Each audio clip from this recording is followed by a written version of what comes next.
Bună ziua, dragilor! Sunt Bazil Mureșan, sunteți la O Cafea cu Bazil și invitata mea de astăzi este unul din oamenii aia care îmi plac mie maxim, o prietenă veche de-a mea.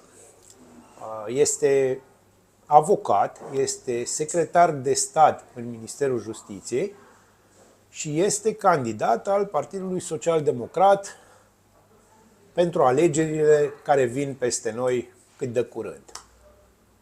Ceau, Roxana! Ceau, Bazil, și bună ziua! Suntem la Cafea cu Bazil, o onoare să beau cafea cu... Ești tu prea drăguță. Nu, absolut deloc. Ești tu prea drăguță. Sunt sinceră și deschisă. Aia știu.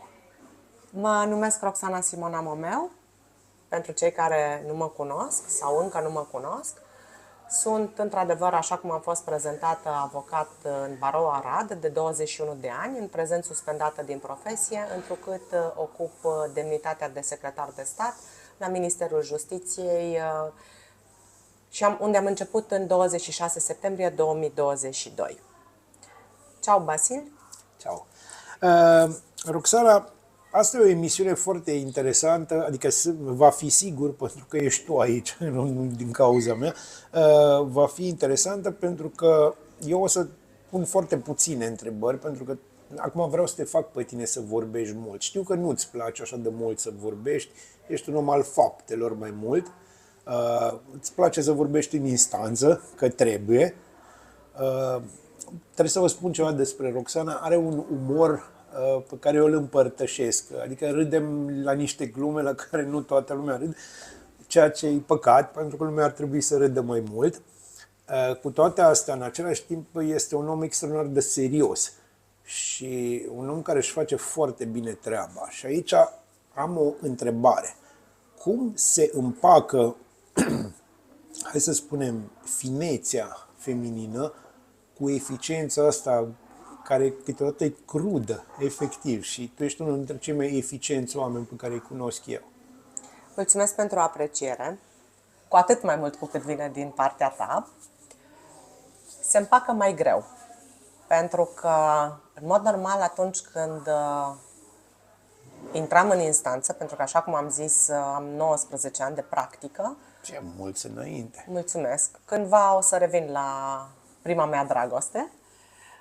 Deci, în momentul în care intram în instanță, cu atât mai mult cu cât intram în cauze penale, trebuia să îmi reprim partea aceea feminină. Acea parte, dacă vrei, empatică. Acea parte empatică. O să discutăm și despre problema aceasta cu partea empatică, chiar în cadrul profesiei. Trebuia să-mi reprim această parte feminină și trebuia, evident, să arăt forță, putere și eficiență. Și eficiență. Și atunci încercam de fiecare dată când închideam ușa biroului și agățam roba în cui, la birou, să renunț la partea aceasta de putere și să trec să valorific cumva latura feminină. Nu este ușor, pentru că asta înseamnă practic că aveam... E o dedublare. E o dedublare, da. Asta înseamnă practic că am avut și pot să spun că am încă mult de lucru în continuare să obțin exact ce vreau pe această parte. Pentru că marea majoritate a timpului mi-am petrecut-o muncind. Din cele 24 de ore pe zi, cel puțin o treime eram pe metereze, dacă nu mai mult, pentru că nu aveam niciun orar prestabilit. E clar, e o meserie din punctul ăsta de vedere foarte ciudată. Noi amândoi suntem absolvenți de drept și eu n-am practicat și dacă am practicat un pic de zona dreptului, nu a fost pe nivelul tău nici pe departe. Dar pot să spun că nu există program, nu există 8 ore, nu există noapte, noaptea te poate suna cineva că s-a întâmplat ceva, tu trebuie să fii pe fază, nu există telefoane închise. Așa este. De aceea am și spus că cel puțin o treime din cele 24 de ore eram prezentă la birou, în instanță, la sediile parchetelor, polițiilor, în funcție de problemele care se iveau. Stăteam mai mult de 8 ore, în general, pentru că cât vrei să lucrezi, atâta faci. Atâta faci. Exact. Este Și atunci, blestemul și binecuvântarea acestei meserii, de fapt. da, este, dar este o profesie extraordinar de frumoasă. Este. Pentru că și pe latura aceasta a eficienței și rigurozității și puterii pe care trebuie să o prezinți atunci când reprezinți atunci sau când trebuie, asiști da. pe cineva, trebuie să dai dovadă totuși și de empatie față de persoana care este lângă tine. Fără discuție. Am mai zis acest lucru și îl repet. N-au ajuns niciunii dintre clienții mei să fie considerați numere de dosar atunci când au intrat la mine în societate, este când au important. trecut pragul imobilului, au rămas oameni. Da, este important. Problema este cu cât avansezi mai mult în profesie sau în timp, ai tendința de a uniformiza. Da, și generalizez lucruri. Văd și eu în Corect. ceea ce fac eu. Am tendința câteodată să generalizez și este o greșeală majoră. Da, și am încercat pe cât posibil să evit această parte, în sensul de a-i considera pe oameni umani și, repet, nu numere de dosar. Ești în PSD. Cum se împacă activitatea politică cu empatia? Asta e o întrebare bună. Nu te aștepta la ea, recunoști. Sunt în PSD, m-am înscris în Partidul Social Democrat, Organizația Județeană Arad, în septembrie 2020. În acea perioadă lucram ca avocat, după care am acceptat, așa cum am zis în septembrie 2022, această provocare de a schimba puțin direcția și a merge în administrația publică centrală, în calitate de secretar de stat la Ministerul Justiției. Eu sunt aceeași persoană. Aia știu. Eu știu asta. Am rămas empatică și ascult problemele celor care vin să mi le expună. Am rămas la fel. Vreau să-ți spun că la mine ușa este în permanență deschisă. Inclusiv la sediul instituției unde activez în acest moment, aspecte pe care le pot confirma și colegii. Întotdeauna îmi plec urechea la problemele pe care cei care îmi trec pragul biroului vin să mi le expună, căutăm împreună soluții legale și căutăm să ajutăm oamenii, pentru că deși pare din exterior o instituție rigidă, Da. ea în realitate se preocupă de oamenii în general. Apropo de Ministerul Justiției și de ceea ce faci tu acolo, care e programul obișnuit a unui secretar de stat? Pentru că mulți oameni nu înțeleg ce face un secretar de stat. Hai să zicem că o zi de marți. Cum arată o zi de marți pentru secretarul de stat Roxana Momeu? Nu se cunosc aspecte legate de activitatea în general a secretarilor de stat. Hai să începem atunci cu începutul. Bun. Secretarii de stat sunt parte din echipa de conducere a unui minister, alături de miniștri în funcție în momentul respectiv și exercită atribuțiile încredințate de către ministru în funcție în perioada respectivă. În primul rând, reprezentăm instituția în care noi lucrăm, în raport cu terțe instituții, în raport cu alte ministere, în raport sau în relația cu Parlamentul și în relația cu persoanele care vin, fie în audiență, fie formulează diverse cereri. Mă rog, cu toate persoanele fizice, uneori juridice, care au o problemă și ne sesizează în scris, via e-mail sau prin poșta normală. Deci sunteți un liant între direct Ministrul Justiției Suntem un liant și între ministrul celelalte Justiției. instituții, Da, în dar primul rând. asta nu înseamnă că ministrul nu se preocupă de aceeași activitate sau, mă rog, are... Sunteți o echipă. Suntem o echipă, exact. Întotdeauna am colaborat între noi și pot să zic că suntem o echipă chiar foarte faină la Da, Ministerul sunteți o Justiției. echipă foarte faină. Asta pot să o spun și eu, știu un pic mai multe. De asemenea, știu că vorbeam de empatie. Știu ce faci tu acolo în sensul de a merge înainte pe ideea asta de prevenție Da. și de a merge înainte pe o zonă care e un pic sensibilă și aș vrea să o discutăm pentru că e foarte importantă și în mod ciudat nimeni nu prea, sau foarte puțină lume o aduce la suprafață sau o aduce în discuție dintr-un motiv sau altul. Cred că e un mic tabu aici. Până nu-ți răspund la această întrebare, Basil, o să continui cu teza 2 din întrebarea pe care mi-ai adresat-o Mulțumesc. adineauri. Cum arată o zi de marți pentru secretarul de stat Roxana Da. Momeu?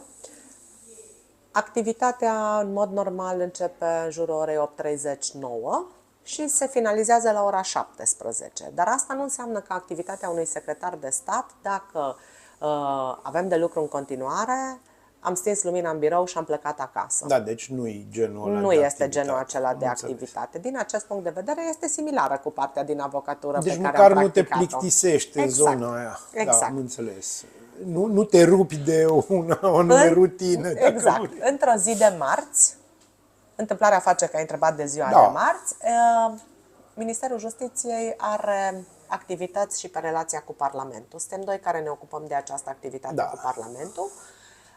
Parlamentul României, Deci participăm înseamnă că la, mergeți în Parlament, participați participăm la la ședințele de comisii. comisie. Fiind minister avizator, unul dintre cele 5 ministere avizatoare din România, este evident că toate Deci trebuie să fie actele acolo. trebuie să treacă pe la Ministerul Justiției, iar noi, atunci când primim invitații în comisii, suntem prezenți în ziua de marți la comisii, suntem la plen, fie la Camera Deputaților, fie la Senat, în Deci funcție cum am de... nimerit-o cu marțea. Da, în funcție de programul pe care îl avem în marțea respectivă. Deci îți dai seama că am putea să spunem că pentru voi chiar marțea există 3 ceasuri rele.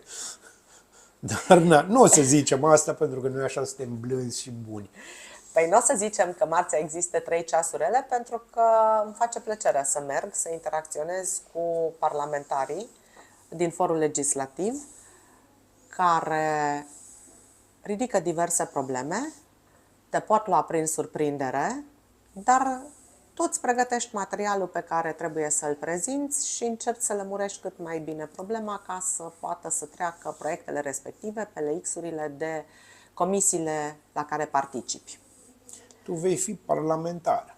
Deci considera asta un fel de antrenament? Că îi vezi, ai văzut în elementul lor, ai văzut acolo, ai văzut cum funcționează. Eu am un principiu, nihil sine deo. Nimic fără Dumnezeu. Corect.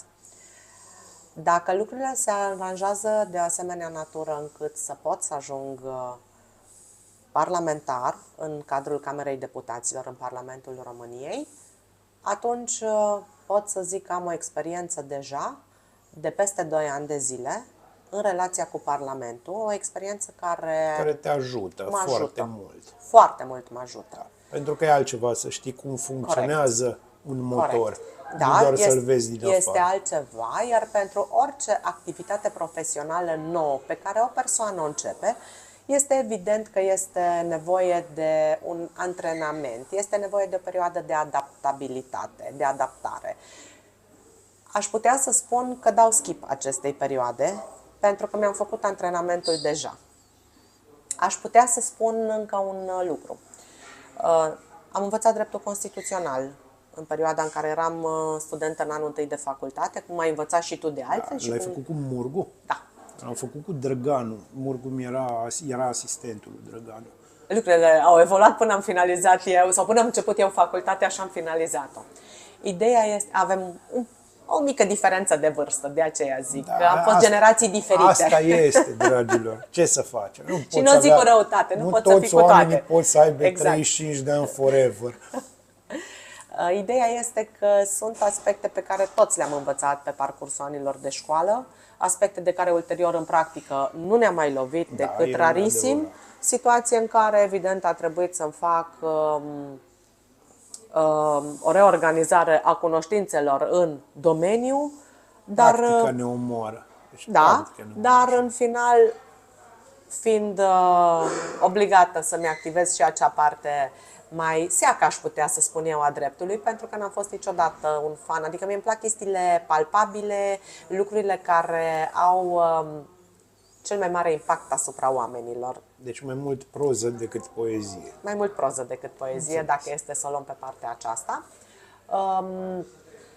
În condițiile în care a trebuit să-mi activez, repet, cunoștințele în domeniu, deși studiate în urmă cu 25 de ani, n-am avut nicio problemă, pentru că, practic, baza am avut-o.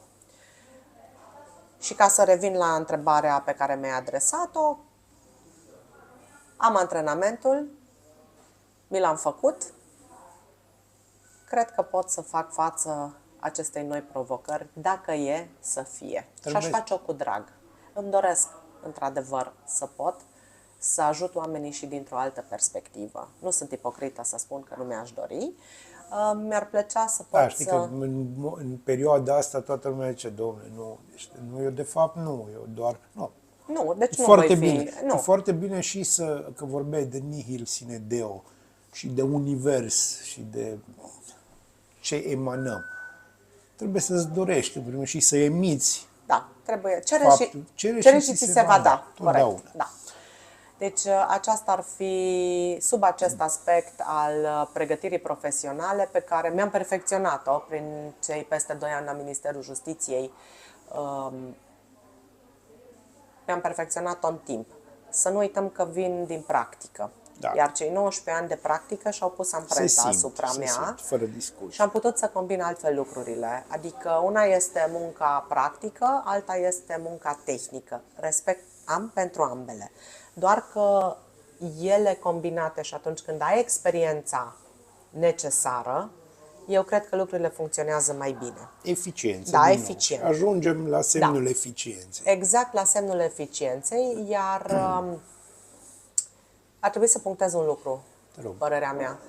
Ca să reprezinți, ca să ocupi o funcție, în general, ca să ai o demnitate, să reprezinți exercițiul autorității de stat, eu consider că avem nevoie de persoane competente, integre, eficiente și persoane care știu să-și facă treaba, fiecare pe canalul lui, pe domeniul lui. Sunt foarte Pentru că în caz contrar, toți știm de toate și nu reușim să facem nimic. Dacă vrei, este blestemul poporului ăsta în momentul ăsta. Cunosc o grămadă de oameni pe care dacă îi întrebi, ei se pricep la toate. Și am descoperit în practică, și știi și tu, că unul care spune, pot să o fac și pe aia, și pe aia, și pe aia, în general nu se pricepe la nimic extraordinar de bine. Se pricepe așa, are bucățele mici din fiecare. E ca și cum te duci să-ți pui faianță și ăla spune, domnule, eu mă pricep și la prize, și la alea, și la alea, și îți dai seama că nu. Eu îmi trebuie unul care se pricepe la faianță. Punct. Apropo, chiar îmi trebuie unul care se pricepe la faianță. Basil, n-am spus-o eu, ai spus-o tu. Am spus-o eu, am spus eu. Și acum vine încă o întrebare. N-am răspuns la întrebarea cu prevenția, dacă vrei putem continua pe această vreau să temă, mergem după pe care această o să temă te las și vreau să mai am eu două întrebări de final, o să am după aia. Nicio problemă, zi-mi ce se întâmplă, pentru că cu drag la tot. Tu lucrezi la o chestie care nu se vorbește despre ea. Nu înțelege lumea ce e prevenție foarte clar, nu înțelege ce e reabilitare și dacă înțelege, oricum nu se pune în practică. Instituția asta a reabilitării neclară pentru români. Ideea de reabilitare este un tabu la modul real. Păi hai să începem cu prevenția în Hai să principal. începem cu prevenția. Trebuie să știe lumea că Ministerul Justiției are o mulțime de programe pe care noi le implementăm. Programe care poate la o primă vedere nu se văd, dar să știți că noi ne facem treaba. Participăm la foarte multe conferințe, pentru că suntem invitați. Ministerul Justiției, cum am și spus anterior, este un minister greu sau cu greutate. Este. Este un minister tehnic. trebuie să înțelegem că prezența noastră la diverse conferințe, congrese, la diverse întruniri, întâlniri, este esențială pentru că trebuie să promovăm și să arătăm ce putem. Bun. Și atunci o să mă rezum la educația juridică în școli în acest moment. Este un program care este implementat la nivel național, sub umbrela Ministerului Justiției și încercăm să prevenim astfel, cum este și denumirea programului de altfel, să prevenim eventualele abateri. Hai să fim mai soft, să nu spunem... Să nu mergem la durități cu infracțiuni exact. și... Să prevenim din start eventualele abateri la care ar fi expuși copiii, elevii.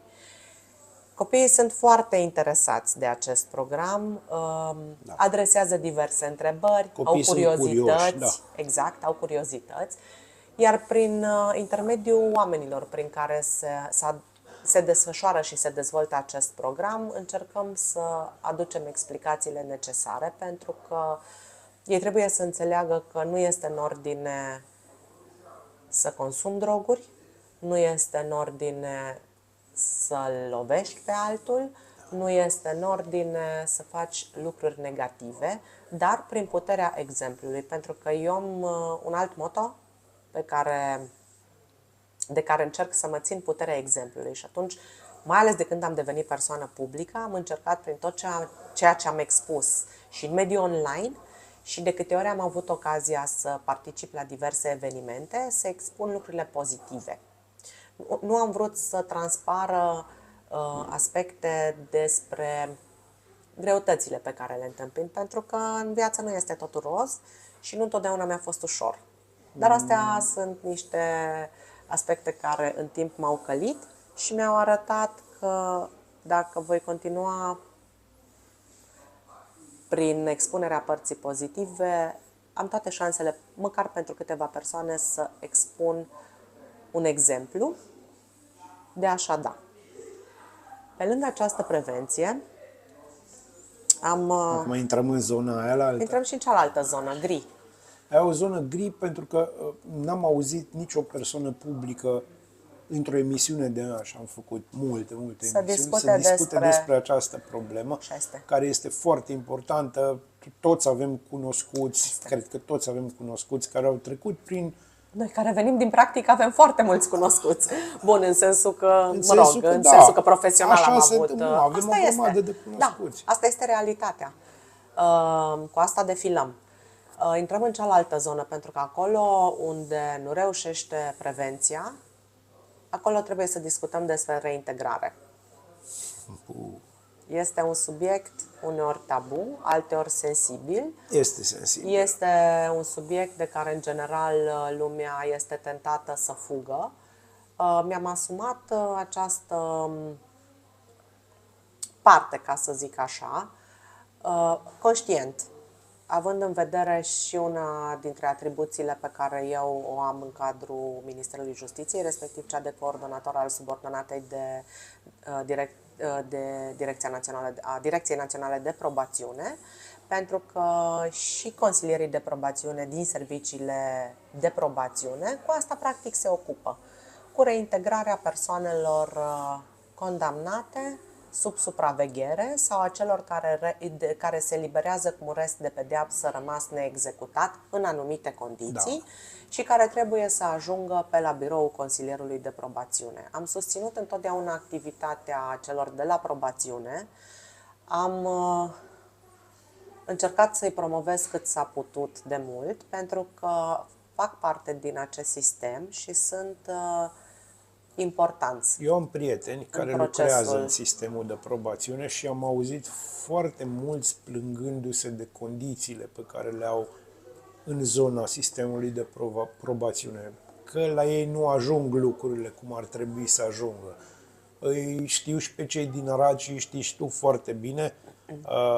Există niște birouri care, din punctul meu de vedere, ar trebui un pic puse la punct. Părerea mea și știu sigur că e și părerea ta, chiar dacă nu o spui. Să știi că am avut destul de multe întâlniri cu cei de la probațiune. Am început să umblu prin țară pe la serviciile de probațiune atât cât mi-a Și ai permis văzut timpul. același lucru. Și am ascultat problemele colegilor din subordonată.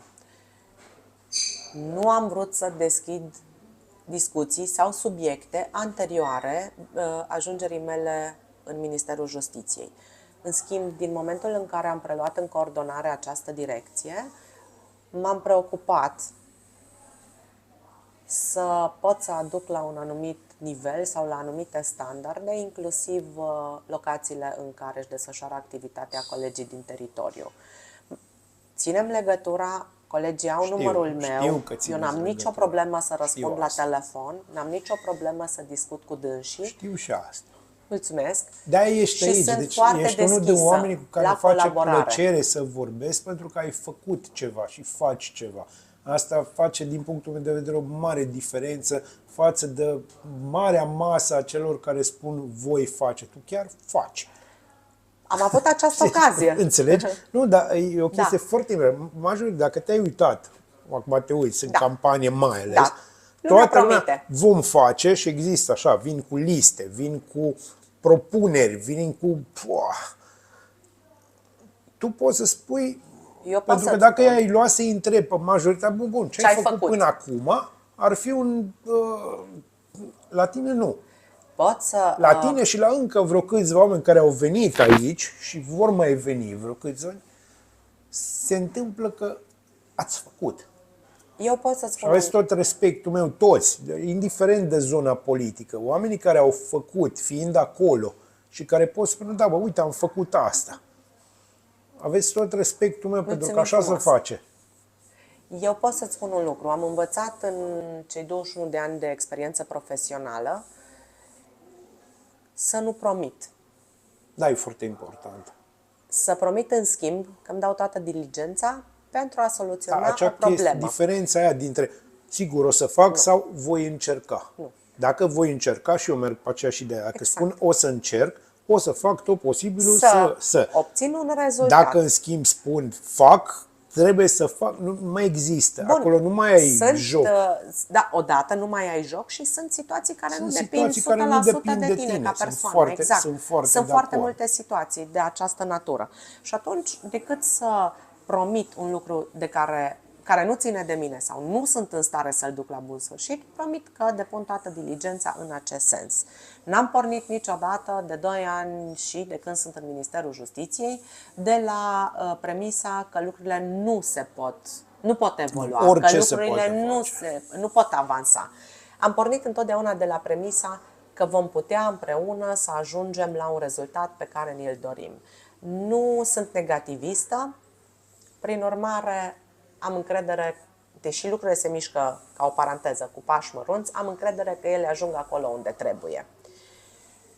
Despre reintegrare, am făcut trimitere la consilierii de probațiune cu rolul dânșilor în procesul de reintegrare și pe care îi felicit, pentru că știu și în ce condiții își desfășoară activitatea. Da, și știi cât suflet Cunosc, pun. corect. Oamenii ăștia chiar pun Sunt suflet. lucruri pe care, dacă le faci cu pasiune, Îți ies. îți ies. Îți ies. Da. Deci dacă profesia ți-o faci cu pasiune, profesia este marea ta dragoste, ca să De-aia, zic, big love of din your life. punctul ăsta de vedere, nici tu, nici eu nu muncim. Nici o clipă, face pentru că plăcere. facem o chestie Exact. care ne face plăcere. Exact.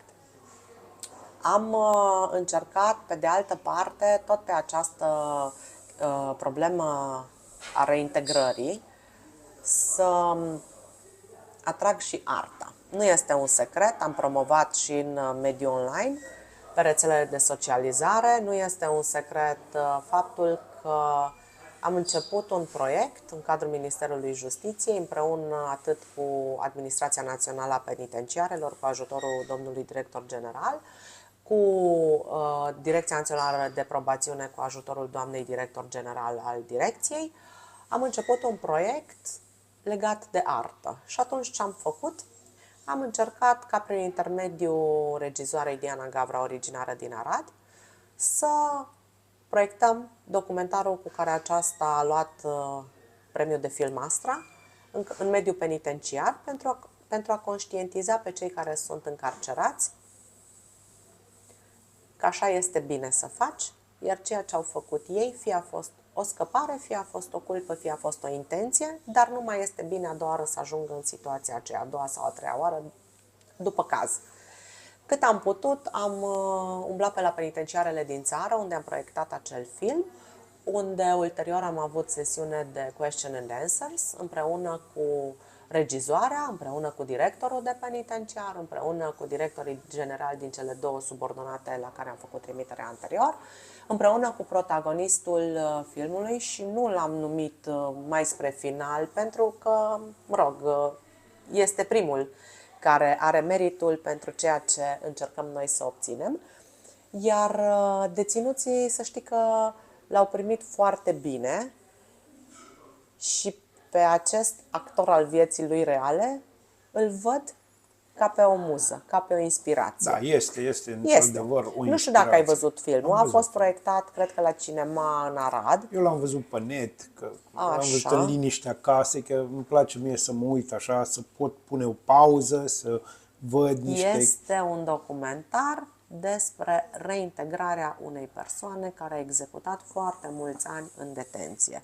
Și uite că dacă a reușit el, este un exemplu Poate bun să pentru reușească și ceilalți altcineva. care sunt în aceeași situație. Și poate că este un exemplu bun și pentru societate. Da, Pentru că aici vorbim foarte mult de felul în care oamenii văd un recidivist sau un Corect. om care și-a ispășit și-a plătit datoria față de societate și cu toate astea este în continuare exclus din societate. Și aici revenim la chestia ta cu empatia.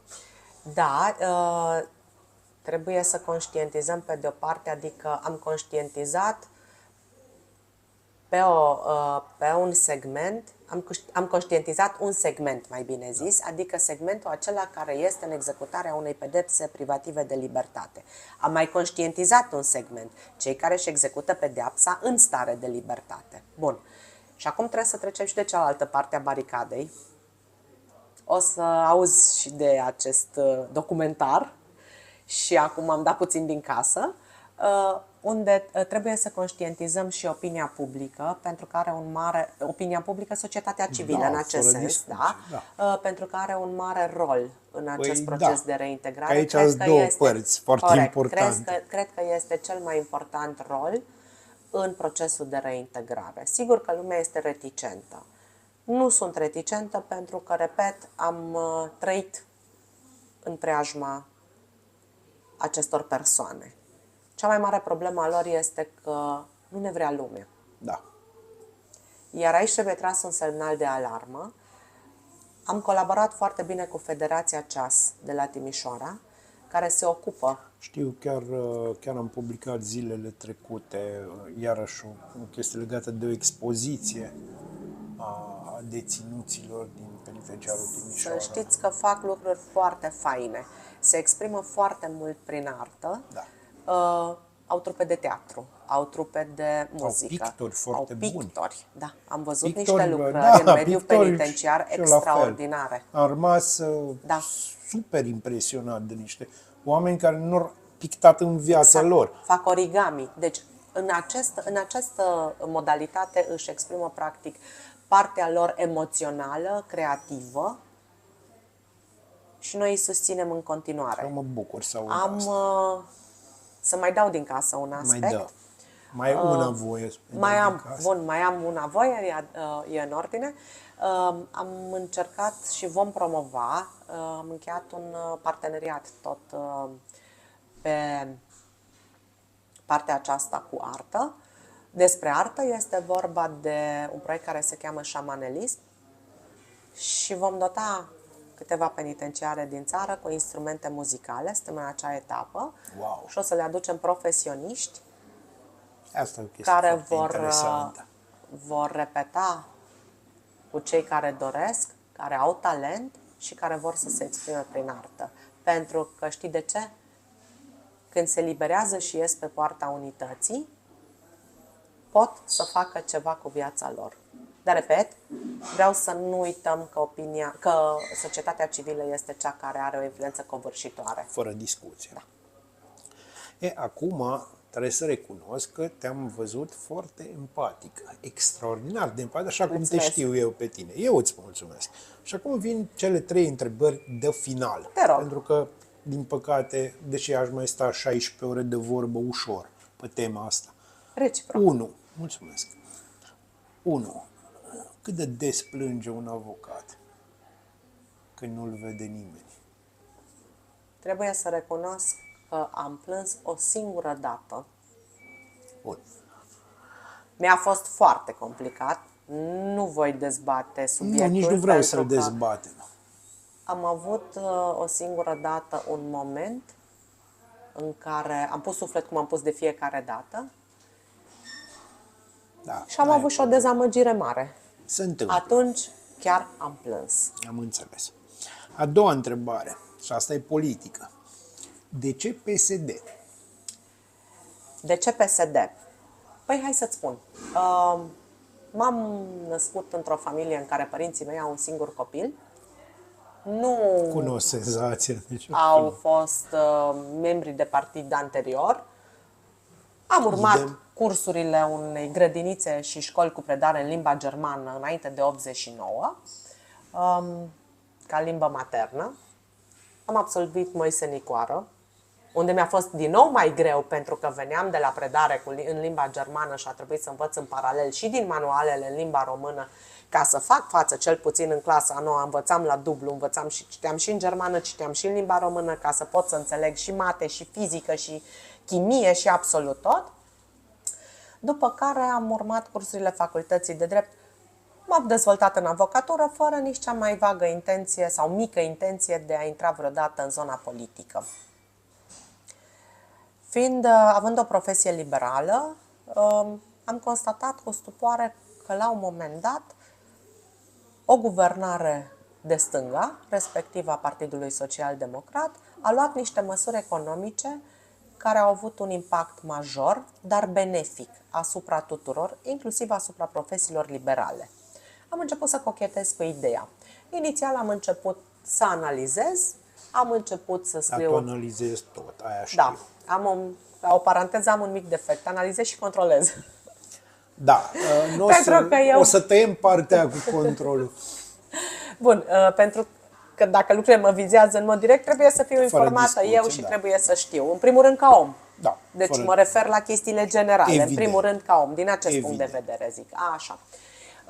Am cochetat cu ideea aceasta social-democrată, am promovat foarte mult în mediul online lucruri pozitive pe care social-democrații le-au făcut, iar din 2016 am mai fost în discuții cu conducerea Organizației Județene Arad, nu s-a materializat nimic. În 2020 am luat inițiativa de a mă înscrie în PSD Arad și nu regret. Am înțeles. Bun. Nu vreau să o dezvolt mai mult, pentru că asta o dezvolți tu în campanie destul.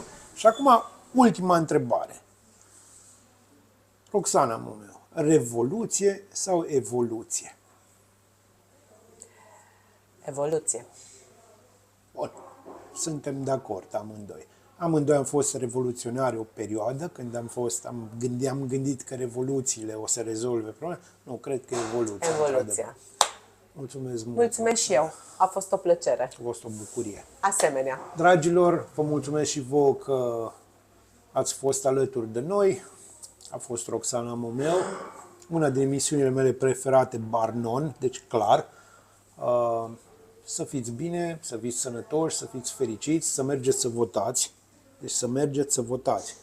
Nu contează neapărat că votați într-o parte sau în alta, important e să vă folosiți de dreptul vostru de a vota, ca să nu se folosească altcineva. Cu astea, să fiți bine, sunt Bazil Mureșan și sunt absolut extraordinar. Cele bune. Ceau, ceau!